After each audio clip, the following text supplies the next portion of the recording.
the world for now. That's the latest information, Jim, that we have for you from here. All right, John, you mentioned the importance of donating blood, and you mentioned that one of the blood centers was very close to us here in Channel 5, and we have in our studio right now Michael Washington from the Red Cross. Mike, good morning. Good morning. Now, you're just down the block from us here. First of all, if folks want to donate blood to help in the aftermath of this tragedy, what's the number to call? They should go and call 1-800-933-BLOOD, and that's presuming that the phone lines work. And I'm sure that the phone lines will be overwhelmed, so I would just ask everybody to be patient with the process. They can also go directly to a blood center. The nearest blood center, as mentioned before, is right here at 67th, just off of 2nd Avenue. Do you know a few other places? Maybe you can mention them so well, this way. The other places that are going to be open is at 150 Amsterdam Avenue, which is in the west side. We're also in the process of opening Columbia Presbyterian's Medical Center, which is at 168th and Broadway. And I believe we're in the process of also opening 53rd and Lex, which is in the City Court building. Mike, do you have any places outside the city, in Queens, Brooklyn? In Brooklyn, we have a facility in downtown Brooklyn at 120 Lawrence Street. And then we have facilities in New Jersey and also on Long Island. And if you go to the website, which is nybloodcenter.org, and you can find all of those locations. So nybloodcenter.org. Okay, Right. that's presuming that the internet's still up. That's right. Haven't And heard any word it should on be that. known that right now we have a good fair amount of blood to handle this emergency. We've also been in contact with other agencies to assist us in bringing blood in from other locations. So we're in good shape. We don't by any means want to start a panic, but we would like everyone that can assist to assist. Any particular type of blood that's more Sure. necessary than others? People with O type and B would be the types that we would need the most at this particular moment. And if you have a cold and stuff, should you not even bother? Right. Or? If you have a cold, don't bother to donate. But otherwise, if you're healthy and you're between the ages of 18 and 65 or 17 and 65, please come down and donate. All right, Michael, thank you very much. Thank you. Michael Washington. Give us that number once again, the 1-800 number. 1-800-933-BLOOD, and you can go to the website for locations, which is nybloodcenter.org. Okay, again, nybloodcenter.org. Yes. All right, Michael, thank you very much for coming in. Thank you. And of course, the need for blood results from that terrible, terrible catastrophe you're looking at right now. There's the aftermath. Those clouds are what is left of the World Trade Center. Just before 9 o'clock this morning, a plane crashed into the side of 2 World Trade Center. Then minutes later, another plane crashed into the other tower. There is a live picture of that. I'm sorry, there is a taped picture of that second plane crashing into the other tower of the World Trade Center. And then shortly after that, in Washington, another plane, all 3 of them hijacked apparently. Another plane crashed into the Pentagon building in Washington, into this nation's military complex, the military nerve center of our country. President Bush was in Florida. He immediately boarded Air Force One and headed for Washington. He will be returning there very shortly. And a terrible 1, 2, 3 terrorist attack on our country has taken place this morning. We have not yet heard from Mayor Giuliani since this started. We heard at one point that the mayor would be holding a news conference as soon as possible. We are concerned because the mayor's emergency people. his emergency bunker, they his call lifeline it, is in, I think, Tower 5 of the World Trade Center, which is very close to ground zero. So presumably their communications have been knocked out, and we certainly hope that the mayor or any of his emergency personnel have not been injured. Dick Oliver was down at City Hall covering what seems like a decade ago, the primary election, when the story broke. Ollie? Yes, Jim. We're now down at NYU Downtown Hospital, the old Beekman Downtown Hospital. I was heading here to try to get a look at what kind of injuries were coming in when I don't know what it was, but it was a huge sound. I think it was the facade of the building falling. After that, literally thousands of people came roaring down the streets, many of them fully in panic, shrieking and screaming, heading towards the hospital. The hospital immediately opened its doors as and to get as many people as it could into the lobby and hallways and other areas, and immediately handed out surgical masks and water, and began treating people, some for cardiac cases, many others for breathing problems. Jim, it's very difficult to explain, but imagine a snowstorm of, say, 5 inches. The streets are covered, the cars are covered with this gray-white soot that unfortunately people are being forced to breathe. It is severely affecting people here. As far as the trauma cases being brought here by ambulance, there are all kinds of cases ranging from broken bones to trauma to heart cases to cardiac cases to lung cases. The hospital is overwhelmed, but handling everyone who comes here. Do you have any questions at this point, Jim? I don't, Ollie. Just stay there. I know you're doing a yeoman's job down there, so thank you very much, and we'll get back to you very shortly. Right now, we're going to go to UPN 9's Barbara Nevins-Taylor, our sister station. She is reporting once again live from the scene. Barbara? Hi, this is Barbara Nevins-Taylor. I'm at the corner of Broome and 6th Avenue. We're north of what were the World Trade Towers. We have seen them collapse. I'm here with Dawn Michaels. She was coming out of the subway, going to work from her home in Far Rockaway. She got out at Chambers Street. And Dawn, what did you see? Well, as I was walking down the street, I happened to hear like an engine sound, and the plane was like, as if it was going really fast, and I didn't think of anything, so I kept on walking. All of a sudden, you heard a loud explosion, so we all ran to look. And the first building was a big hole on the side of it, and on the other side went in flames. So we stood there in shock, everyone screaming. A woman collapsed on me. I had to lay her down on my textbooks. And then before you know it, out of nowhere, the next building blew up. And then all of a sudden, everyone's running all over the place, a panic attack. Then after a few while later, all of a sudden, people are running hysterical, and we go to look, and the building collapsed. So we're running, and we're trying to run against... That's a long time later that the building collapsed. People have been running all morning. Yeah. That's the really shocking thing, is that people have been moving back from the World Trade Towers all morning. Just when you thought you might be safe, suddenly you were no longer safe because another portion of the building started to explode or fell off, and then the towers actually collapsed. You were also here very early in the... What did it sound like It exactly? sounded just like a plane, but I looked up to see where it was coming from and couldn't tell. And all of a sudden, that big explosion, I mean, you know, it just happened. And I pretty much had to run, leave everything. There was smoke that just blasted from that building, and I couldn't stay there. I realized I couldn't stay because I knew it would have cost me my life, so I left. Maybe Tim can take a look at you, because you're covered with dust, and this is what it's been like in Lower Manhattan all morning long. I mean, there is dust and debris throughout the streets of Lower Manhattan. It is just, people are covered with dust. This gentleman over here, do you want to step forward? You look like you might have gotten caught in something. Can you tell us what happened? I work in the World Trade Center. Tell me your name, sir. My name is Richard Dove. Richard, where are you from? I'm from Brooklyn, New York. And tell us what happened. I heard about it on the news, and I came down to see was any of my co-workers hurt.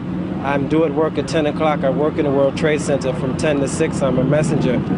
And I came down to see if they were okay. And we were standing on Wall Street and Broadway when the burning part, debris started to fall, and everybody started running for their lives. I was caught up in the smoke and the debris and fell. I lost my glasses.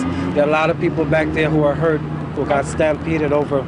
There are a lot of people were running. A lot of people were running. Nobody could help nobody because you couldn't see anything. It was just running in a big black ball of smoke. You couldn't see where you were going. Yeah, I was about 3 blocks from the World Trade Tower when it actually collapsed, and that was the shocking thing. It came down with such fury. It was sudden.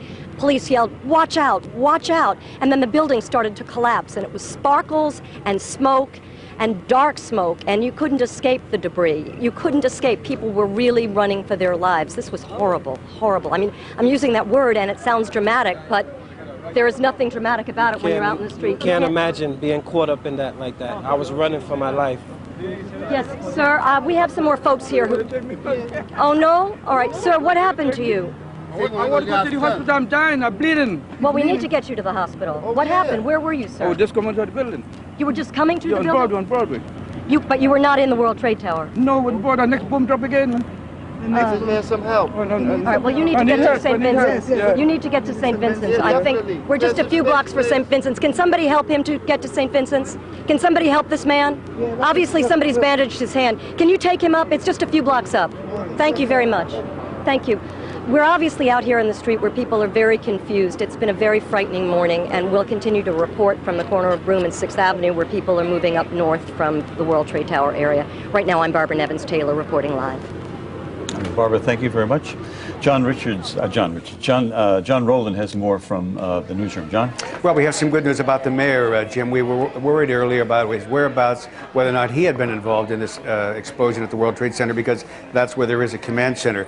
There's word that he is fine, and word from him from somewhere in lower Manhattan right now. A horrendous amount of people killed in these explosions. He's asking everyone in New York City to stay calm and to pray. And he said that every resource is being used to save lives. So those words from the mayor just a few minutes ago. The Securities and Exchange Commission is closed today. The primary has been called off, as I said earlier. The phone company, Verizon, says their phone service is working, but they're asking you, please don't use the phone, your phone, for anything other than an emergency. More security, a heightened sense of security at the State House in Trenton, New Jersey now. Twice the number of state troopers who usually guard there. The buildings in Connecticut have been evacuated. They're on alert there too. And once again, the New York Blood Center, the hotline there, if you're able to donate blood, you can call 1-800-933-BLOOD. That's 2566, 933-BLOOD. Or if you know where your local blood donation center is, just head over that way. You're going to need an awful lot of blood for this case. And as the mayor has said, a horrendous amount, to use his words, a horrendous amount of people may have been killed today. Jim, back to you. We were all fearful of using a word like that, John, but I don't think we can come to any other conclusion. We spoke earlier on the phone with Tom O'Hara, who was an eyewitness. Tom is also an architect. Tom, you there? Tom O'Hara, are you there? Yes, I am, Jim. Tom, good morning once again. From the standpoint of an architect, yes. Can you give us some idea of what happened to this building?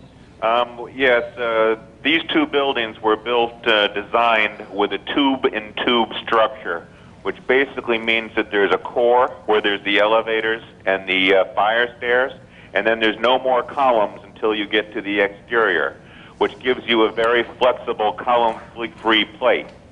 The only other buildings that it's not as common as other high-rises that we work on. However, the other buildings that I can name to you would be the Hancock Tower in Boston, the Sears Tower in Chicago, and the Petronas Towers in Malaysia, which are the largest buildings in the world. Now, would these kinds of structures be more solid, be less prone to collapse? It's a tough question to answer, but I would say that once the exterior tube was violated by whether it was the airplane or the explosions, I would say that the structure would be more quickly, dramatically impacted. And I believe that's in part what might happen. I work with structural engineers all the time, and they are experts. But clearly, everybody knows the World Trade Centers, which were designed by Arata Isozaki. He wanted a column-free space to make it easy for the plane into these floors. But we were up on my roof again when the two buildings went down. And so, obviously, your fears were realized. What would you say would be the difference between the impact of these two planes today and the earlier impact back in '93 when there was an explosion in the garage?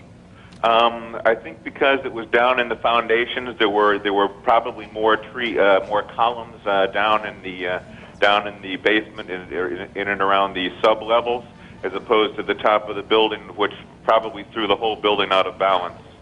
All right, Tom, thank you very much. Again, Tom O'Hara was an eyewitness earlier this morning, and also an architect, giving us an idea of why that building was structurally undermined by those blasts.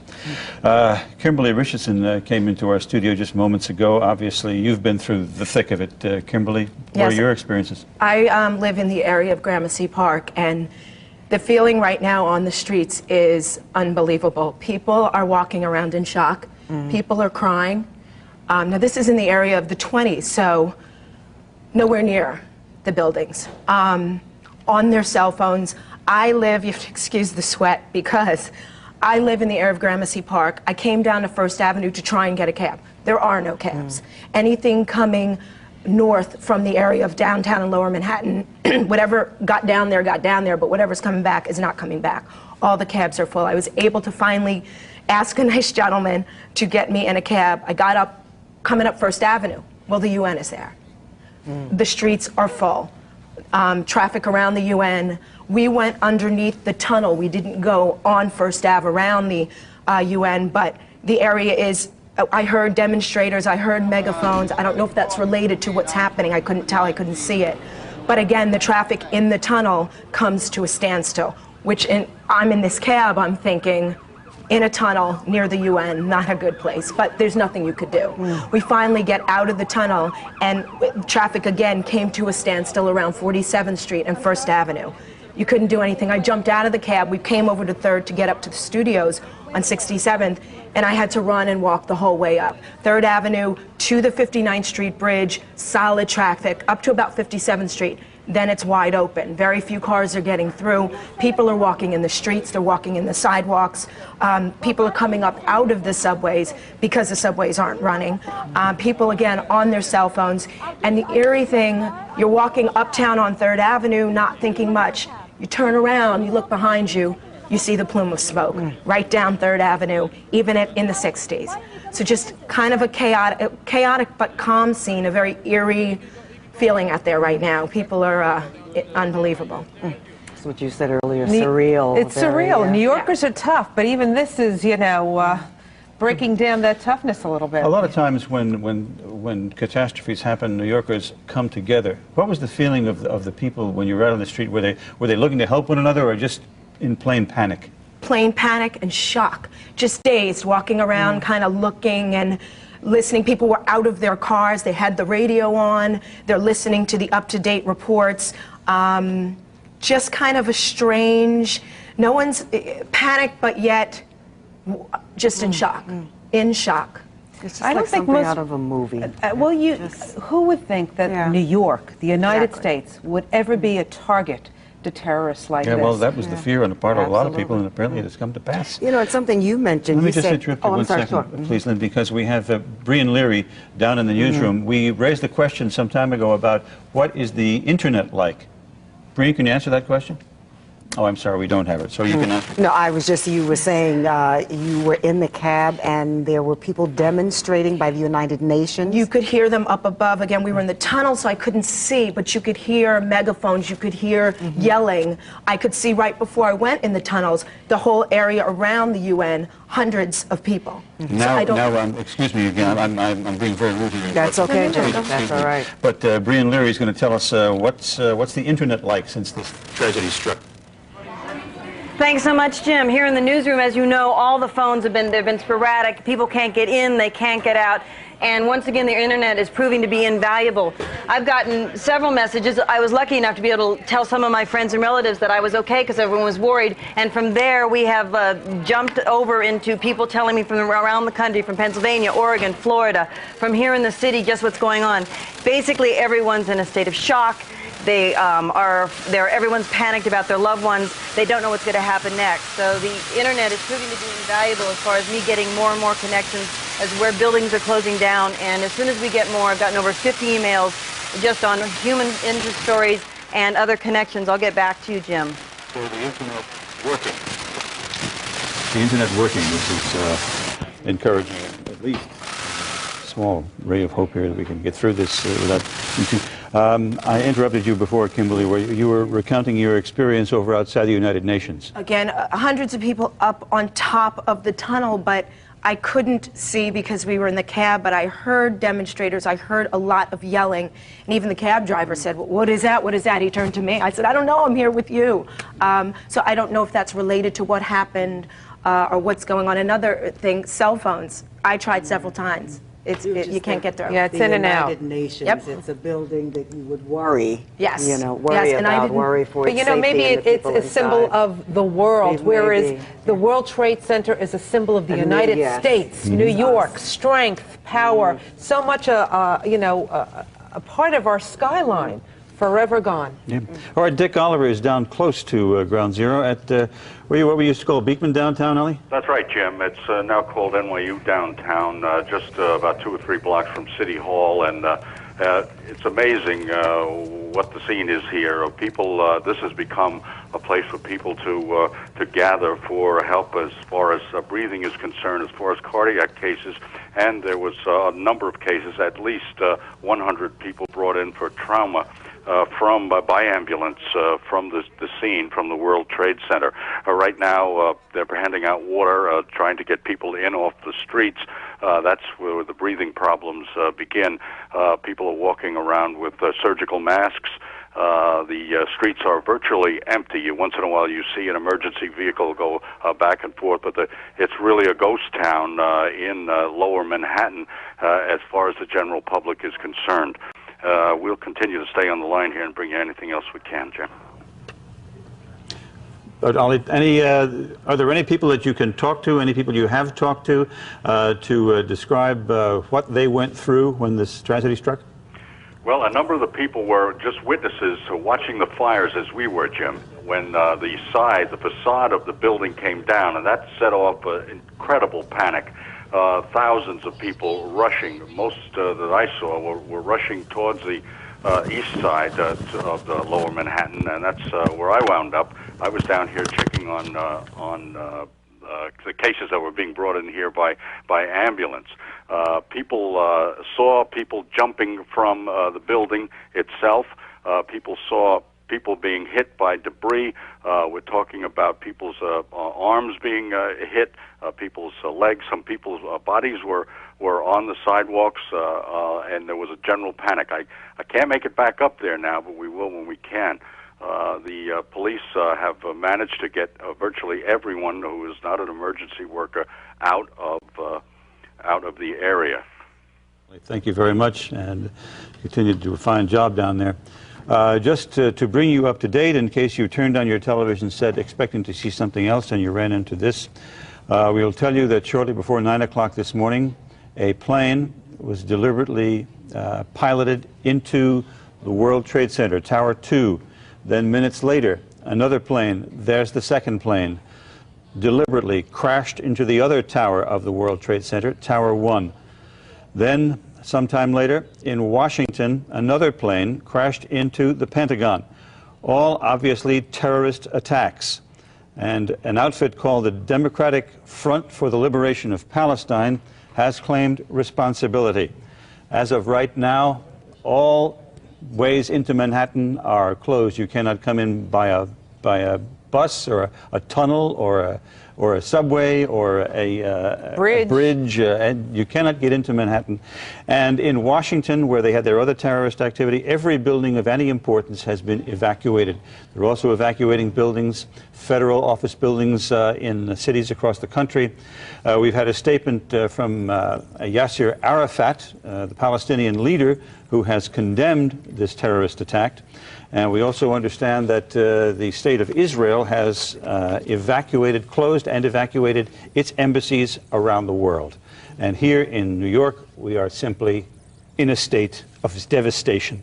The mayor came on some time ago and he said, quote, I have a sense it's a horrendous number of lives lost. Someone needs to maybe try to get us some information, because we are trying to find out and get more information on this Democratic Front for the Liberation of Palestine, because they have claimed responsibility for all of this carnage. And also, we might add that no small consideration that these were all commercial flights, 3 commercial flights that were hijacked, 1 in Boston, 2 from other places, maybe 1 in Newark. And these were all fairly big commercial jets. I know in one instance it was hijacked from Boston, and there was a passenger list of 158 people plus a crew of 10. So 168 people in the plane alone lost their lives, and that's just one of the 3. We can't begin to imagine the dimensions of this tragedy. We are being told that American Airlines has confirmed that it has had 2 of its planes crash, and that United also may have had a plane crash. We don't have all of the details behind those. Yeah, John Rowland mentioned earlier that a plane crashed in western Pennsylvania, fairly close to Washington. And didn't we hear about a U.S. airplane in the Pentagon? I don't know if that's confirmed as well. It was a U.S. airplane that crashed into the Pentagon. Oh, it wasn't U.S. Air. Okay. Now, Mario Bosques? Yes. Can you hear me? Yes, Jim. I'm What's here up? at Beekman Hospital downtown, not far from that area. As they continue to evacuate people here, we get reports of firefighters coming in with various injuries here to Beekman Hospital, along with civilians. People are being handed out masks, and they're covered in whatever they can, plastic, because this entire area, Jim, is blanketed in several inches of debris and ash. It's very hard to breathe in this area, and streams of people are exiting. You're seeing, women, grown men crying as they walk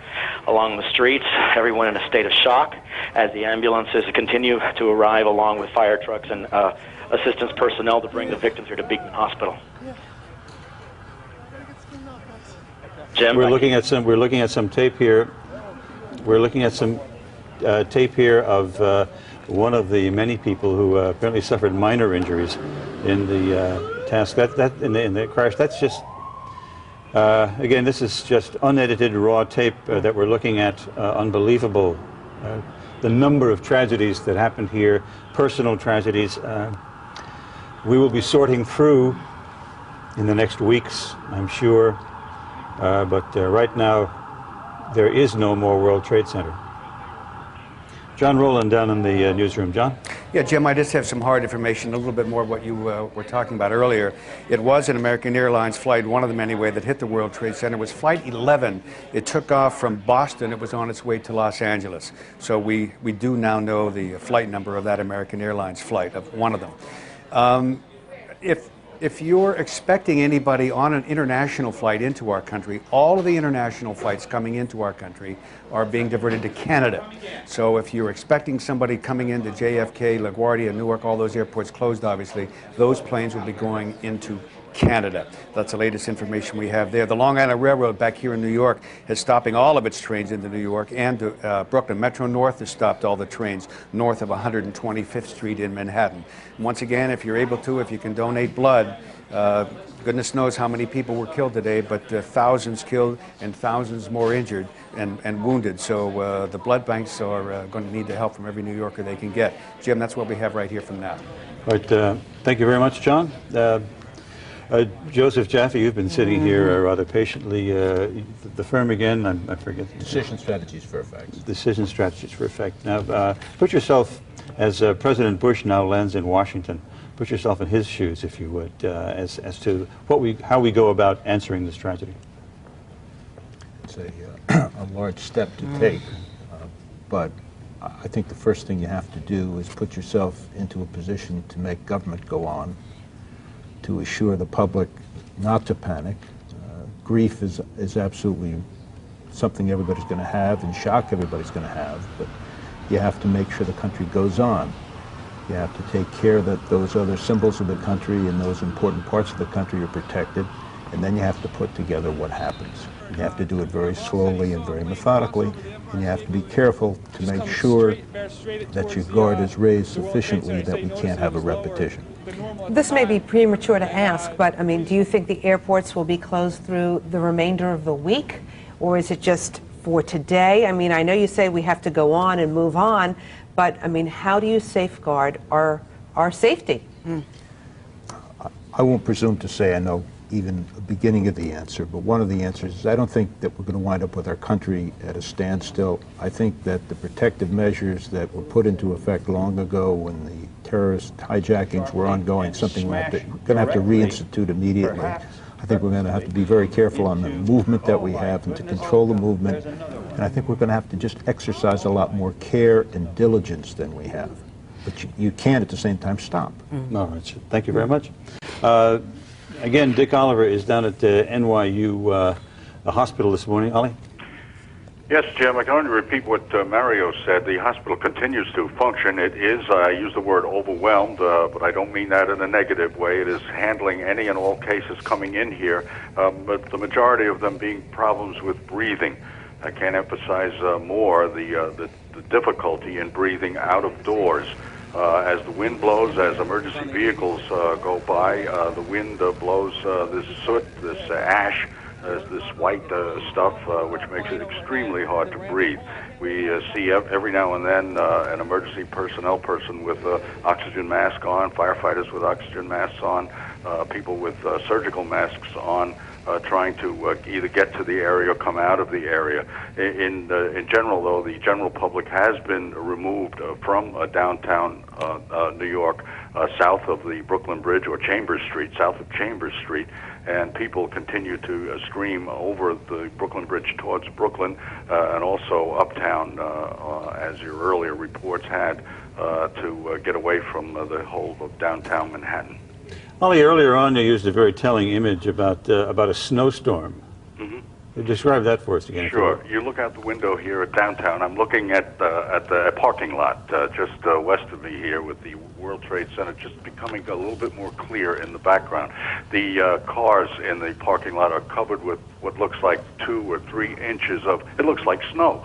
It is not. It is ash from the debris. It is soot from the debris from the explosions of the World Trade Center. And the streets are covered with the white stuff as well. People have it all over their clothing. As I say, it makes seeing difficult. It makes breathing difficult. And looking out at a couple of places you're familiar with here, Jim, down on Beekman Street itself, the firehouse across the way, no one is on the streets. It's a ghost town, as I say, except for the emergency vehicles that appear every now and then. Hey, Dick, this may be hard for you to see, but with the collapse of the World Trade Center, are there other buildings now in danger of collapsing? No, I have no report of that. I think what went down, I understand that what went down fairly close to, as you know, on the east side of the World Trade Center, there's a huge plaza. I believe that it's the plaza that took the brunt of the falling debris. I have no reports of any other buildings in jeopardy. Right across the street, there's a huge, big black hotel. I can't remember the name. Is that the Marriott? No. There's another one on the east side of the World Trade Center, big, tall, black building. It is a hotel. That is, I can see it now, still standing, of course. But as far as the damage to other buildings, I'm not aware of, well, there must be damage, but I'm not aware of any other buildings that are in trouble. You know, reporters are people too, Ali. How have you fared as far as your breathing is concerned? I was wearing, before I got on the phone here, wearing a surgical mask, as is everyone here. We're fortunate to be in a hospital which has these kinds of things. Other people are taking out their handkerchiefs, and one guy had his hat over his face and trying to make it indoors. Once again, it is a ghost town here. All right, Ollie, thank you very much again. Ollie, reporting from NYU Downtown Hospital, just a few blocks from the World Trade Center over there on the west side of Manhattan. All right, Jim, I do think we have someone else on the phone that we all probably want to talk to. Joe Coffey, are you there? Yes, ma'am. Joe Coffey is a retired policeman with the NYPD. He is a terrorism expert. We thank you very much for joining us this morning. This, of course, devastating. Have you ever seen the likes of anything like this? And how did it happen? The only thing that came close to this was the LaGuardia bombing, which I investigated back in 1976. But it was nowhere near this in volume, of course. And the human devastation there at LaGuardia Airport was incredible. And this reminds me of Pearl Harbor and the comments of the Japanese admiral. We have awoken the sleeping tiger. What do we do? How can we address this? How could something like this happen? Well, years ago, when they tried to assassinate Ronald Reagan and subsequently the Pope, I made a comment back then that when you're dealing with people who are religious zealots like we have here, who are willing to give their lives up for the sake of the cause, so to speak, very difficult to stop, very difficult to police, and also very difficult to solve. Joe, you're involved with a lot of terrorism intelligence. How did something like this slip by? Have you ever heard about this organization? Well, there's so many organizations that take credit for these things after they happen. It's hard to filter through. But the FBI and the NYPD have a terrorist task force, which probably has the best database in the world regarding these type of people. This will be resolved by the FBI and the New York City Police Department. Joe, have you ever heard of the Democratic Front for liberation of Palestine, and are they related at all to Osama bin Laden? I haven't heard of them, but you got to remember something. I'm out of the business for a couple of years now, so I'm not privy to intelligence information. But as I said, I believe the FBI and the terrorist task force will, if they don't already know, find out the difference. Joe, you know the FBI is always putting these people who are suspected terrorists under surveillance. Now, you're talking about 3 possible synchronized attacks on major landmarks in this country. How did that slip by? Well, it's not very easy to explain, but as I said, when you're dealing with people who operate out of cells, they're very difficult to infiltrate. It's not like investigating the mob. It's not like investigating motorcycle gangs or the like. This is very sophisticated. These people, you must remember, they are willing to give up their lives for the cause that they seek. And this is one of the most difficult things, and it's not going to end here. There's more coming. And that is the key here, Joe, you're saying, is when someone is willing to give up their life, it is very difficult to stop? That's correct. All right, Joe Coffey, retired NYPD terrorism expert. We thank you very much for joining us. And we go down to the newsroom now. John Rowland is there, and John, he has further updates. All right, thank you very much. I just want to give you some the latest information about, first of all, about the 2 planes that were lost. The 2 in New York, they were American Airlines. One was Flight 11. It was a Boeing 767, Boston to LA, 81 people on that plane, plus the pilots, 2 pilots. And the second one was Flight 77. Again, this is American Airlines, Flight 77, a Boeing 757. That was out of Washington on its way to LA. 57 passengers on that flight, 4 flight attendants, and 2 pilots. Now, in Pennsylvania, the plane that went down there, that was a Boeing 747. That's the largest passenger jet that has flown in our country domestically. That plane went down. That was a United Airlines plane. We don't know the flight number yet on that one, but it was a United Airlines plane. And I'm just looking now to see where it was from. I don't have that information, but it went down in Somerset County Airport. That's about 80 miles southeast of Pittsburgh. That was a Boeing 747. Now, a couple of other things. Our country has been put on what's called DEFCON 5. That's the highest state of alert other than war. So across the country, we are on what is called DEFCON 5. Back here in New York, the 911 operators, if you're a 911 operator, I'm being asked to tell you to go to work. If you're on vacation, if you're off, whatever, report to work. They need all the 911 operators that they can get. And of course, if you're a pedestrian or you're planning to go out and about, don't. And any non-emergency vehicles, they want them out of Manhattan as soon as possible. I'm going to give you a local number for the blood bank here in our area. That's 570-3000. I know you're not sitting by ready to write down telephone numbers, but perhaps you should be. We're going to be giving you a lot of numbers as the day progresses. The local number for the blood bank in the area where Channel 5 is located is 570-3000. The 1-800 number is 933-BLOOD, 1-800-933-2566. And as someone pointed out to me, Jim, all of this is happening on a day with a date, 9/11. Jim? Irony there as well, John. Also, there's an 800 number you can call if you want to donate blood, in case you can't get through to the one that John gave you. It's a 1-800-933-BLOOD, B-L-O-O-D. I guess, yes, the control room is talking to me. What I'm told is the picture there to the left of your screen is Times Square. People are gathered around the Jumbotron, the giant television set in Times Square, trying to get the latest word on these terrorist attacks. Do you notice the streets? There are no cars on the streets. There are just people. Well, there are very few cars on the street. That is a sight that I've never thought I would see in New York City. You see it occasionally during a very heavy snowstorm, but beyond that, not at all. Again, there's a little wider picture of the crowd in Times Square trying to get the latest word on this catastrophe from the Jumbotron down there. In case you are just joining us, or in case you are waking up or whatever, you're unaware of what's going on, we'll just recap it briefly for you. Shortly before 9 o'clock this morning, a terrorist-driven plane smacked into the upper floors of the second building of the World Trade Center. Minutes later, what you're looking at there is the consequence of those 2 terrorist attacks. the World Trade Centers collapsed. Minutes after the first attack, a second attack took place, and causing untold loss of life and deep tragedy. There's a picture of the second plane crashing into the Tower 1 of the World Trade Center. That was followed up by an attack, a plane driven into the Pentagon building housing our nation's military complex in Washington. All three planes were hijacked planes. All were large jets, 757, 767, 747, and the consequent you know, Jim, we keep talking about how these attacks happened. Talk about the breach of security at the airports.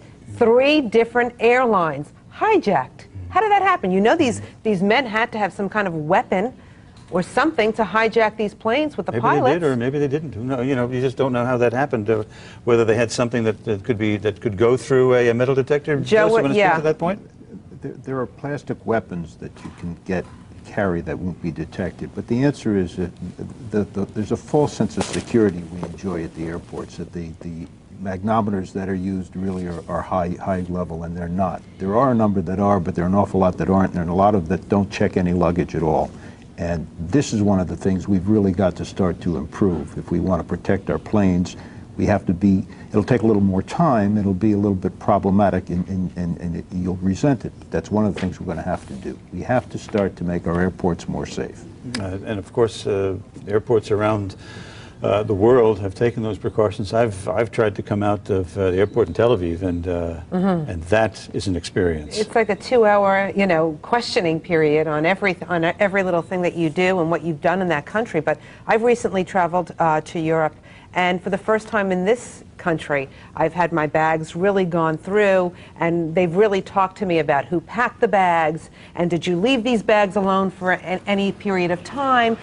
Those questions were never asked last year or the year before. This year, they seem to be really taking special care at the airports, but obviously not special enough that we had 3 planes hijacked today. No, and the other point is I've said, and others who you talked to this morning say, if a person is bent on willing to give her life or his life to accomplish a task, it's very difficult to stop that. And what you have to do is make the impediment sufficient so at least they won't be successful and not aid them. And we haven't really done that. We haven't made ourselves security conscious.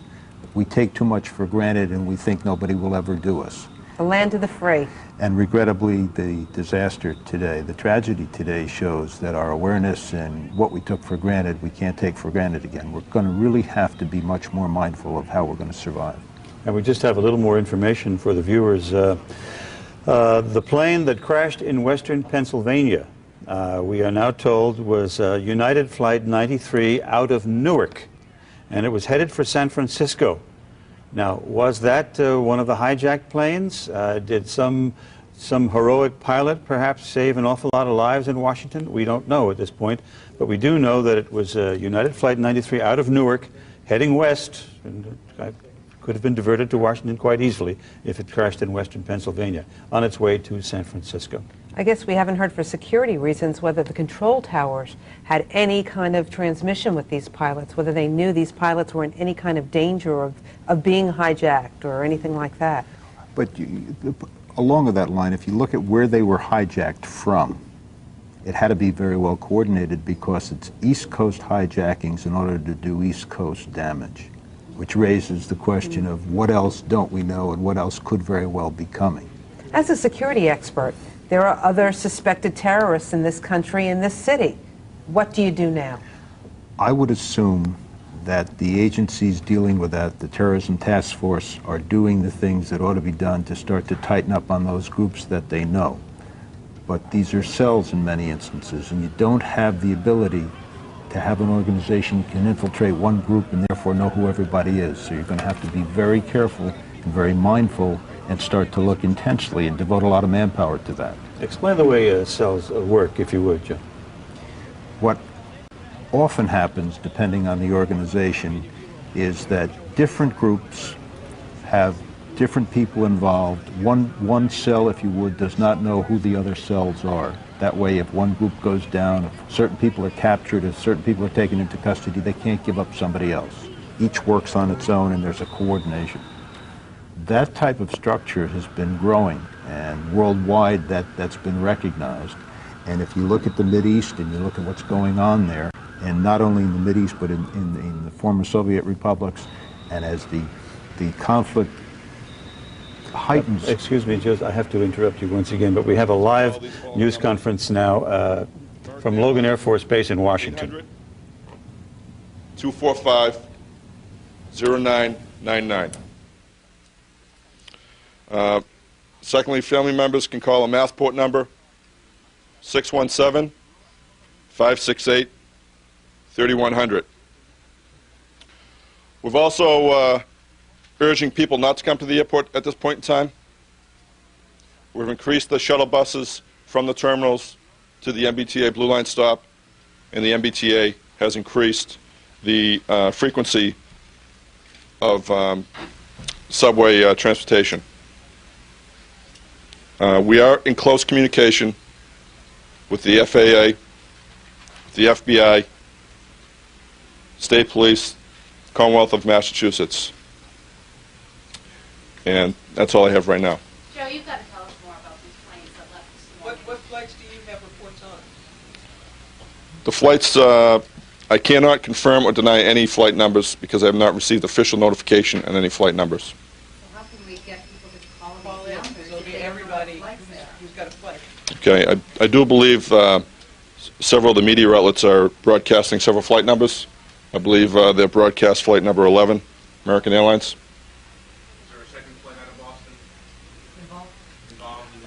I don't know at this point in time. Were the press was hijacked? I cannot confirm that. Has the airport accounted for all outbound flights? That's outside of the scope of the airport's responsibility. We're leaving it up to the FAA to conduct that activity.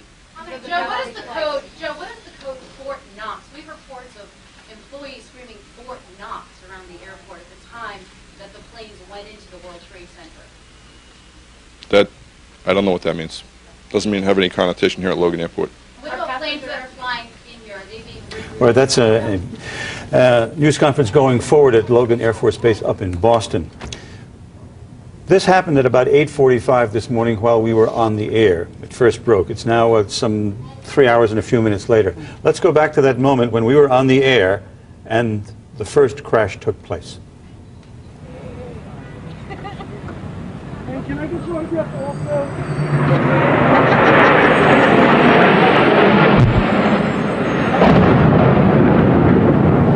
What the hell was that? It sounded like a plane crash.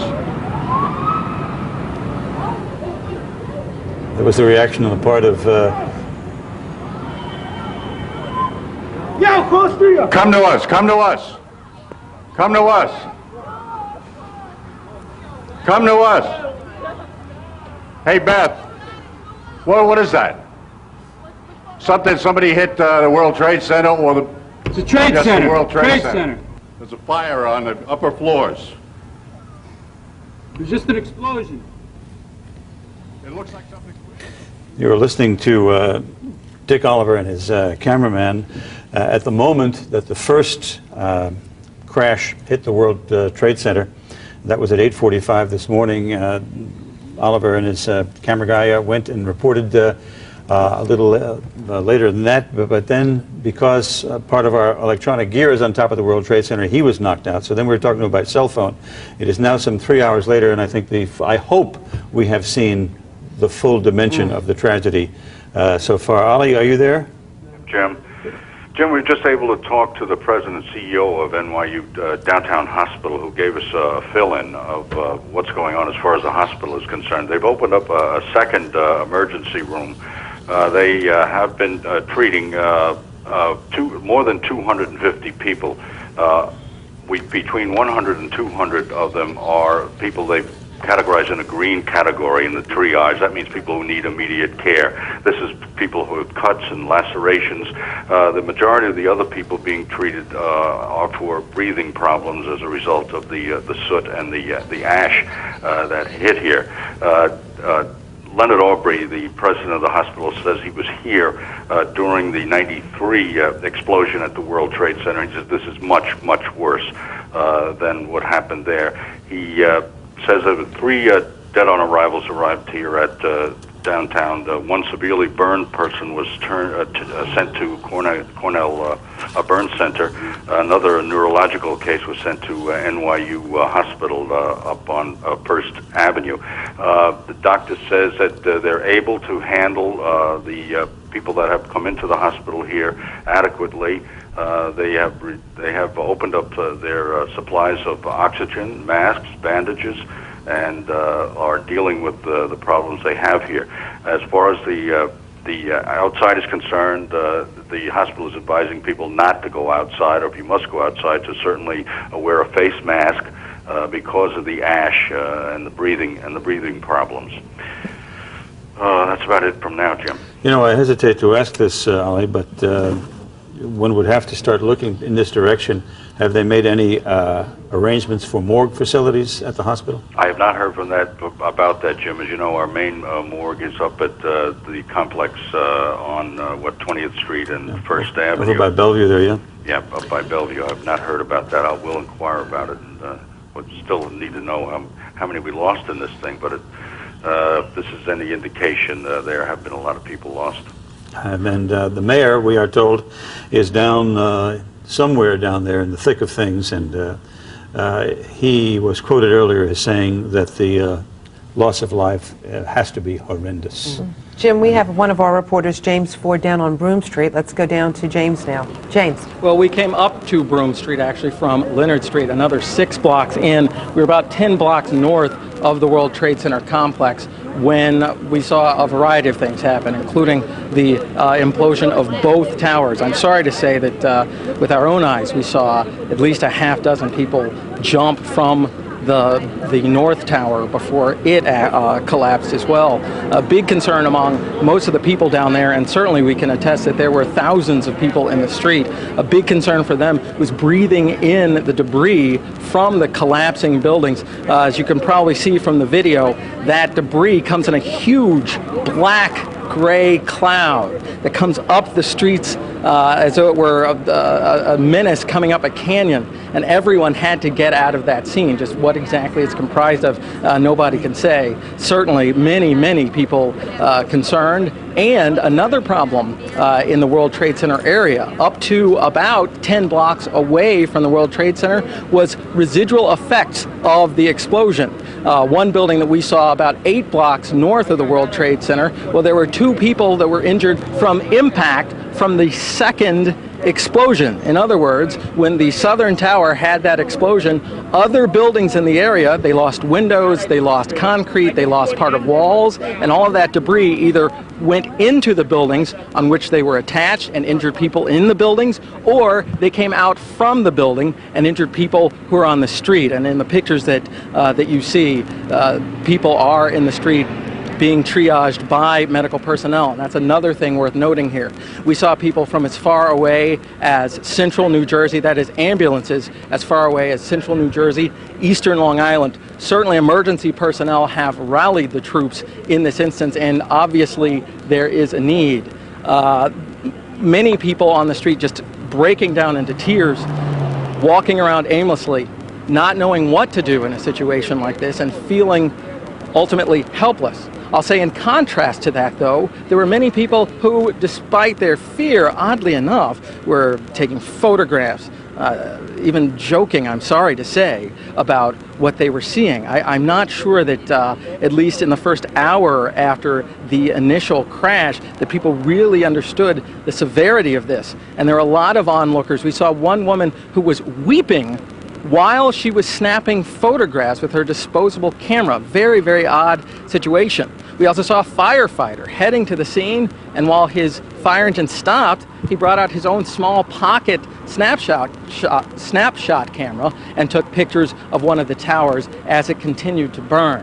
This was adjectives. The pictures tell this story, certainly.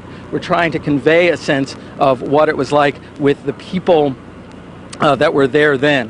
One person we talked to, we fed the tape back, was on the 85th floor and was able to get out just before the building collapsed. He was in shock. Another person who was on the elevator in the lobby had to pull a man out as it's horrific to describe, but as that man's skin was burning and coming off of his body. All right, James, thank you very much. Let's hear from some of those people now. We talked with them. I saw eight fall from the building when it first landed. When it first hit. Both towers are down? It's terrible. I'm right. That makes so many people must be killed now. I'm right there. I went to the obstetrician with my girlfriend, and then we heard when this was going on. I'm like right there. I'm at the World Trade. I have a friend on the south. Okay, what'd you see? I was standing at BMCC. What? Borough Manhattan Community College. I'm standing on the corner watching, taking pictures.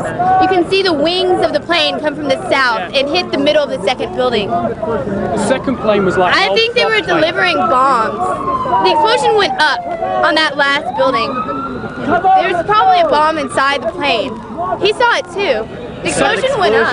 The explosion went up like a mushroom. The second building. The second plane was an old prop plane, like an old Dakota. Say it again. The second plane was like an old prop plane. It's a dual prop plane, like a Dakota or something like that. It wasn't a Dakota, but it came in low from over Newark Way, and you saw where the impact was, but it impacted, and then the explosion just blew out this way. Now some people are saying that there was 4 planes. And when the second one went down, it was another impact. Someone's just said there was 4. But just tell me, stick to what you saw. I saw the second one impact, and then the building just come down. I heard one boom. I saw also the impact there at 9:05, and also there were some people coming down. It's terrible. I saw 4 people coming down. They're all jumping. I saw a lot of people coming at 9:05. It was 9:05. How'd you get out then? What happened was I was down in the basement. All of a sudden we heard a loud bang, and the elevator doors blew open. Some guy was burnt up, so I dragged him out. His skin was all hanging off. So I dragged him out and I pulled him out of the parking lot. This was what was left on it. Pulled him out. When I pulled him out, I looked up and the second bomb blew off. Just saw a big burst. And then I saw people jumping out of the buildings. How long have you worked here at the World Trade Center? About 6 months. The place where you've been employed for 6 months was there 20 minutes ago. Your reaction seeing it is gone. It's not the job, it's the people. It's the people that have died in there. That's what I'm worried about. The people that I can't see. I'm looking around looking for people, and I don't see the people that I work with. The elevator operator. And joining us right here live is a person who was at the World Trade Center when this happened. If you would, please, sir. First, your name, please? Steve Porton. Steve, how close were you? Just tell us what you saw. The boat coming to work, and I was walking right next to the World Trade Center when the plane hit it. It was like a loud noise, almost like thunder or something like that. And one of the guys in the street started running. We were kind of stunned, and we looked up, and the top of the building was coming off, and debris was starting to fall all over the street. So we started running, and big pieces of metal were falling on the street, all over the street. You know, and there was some body parts down there, and then that calmed down, and then we walked to the other side, and then the other side of the building, a plane hit or something, and started running from that, and the debris started coming. I pulled a woman underneath a truck. There was a truck there, and it was a mess. And then the buildings collapsed and just spread dust all over them. We had to duck inside of JR Music just to get out of the dust. And you're wearing a dust mask right now. What happened there? They were passing them out down there. The whole area down there is, 2 inches thick and dust all over everything. And it was like a wall of debris and dust that was just traveling all. And I was, by that time, 4 or 5 blocks away. Okay. Thank you for talking with us. We're sorry to meet you under these circumstances, but thank you, sir. We're going to send it back to the folks in the newsroom.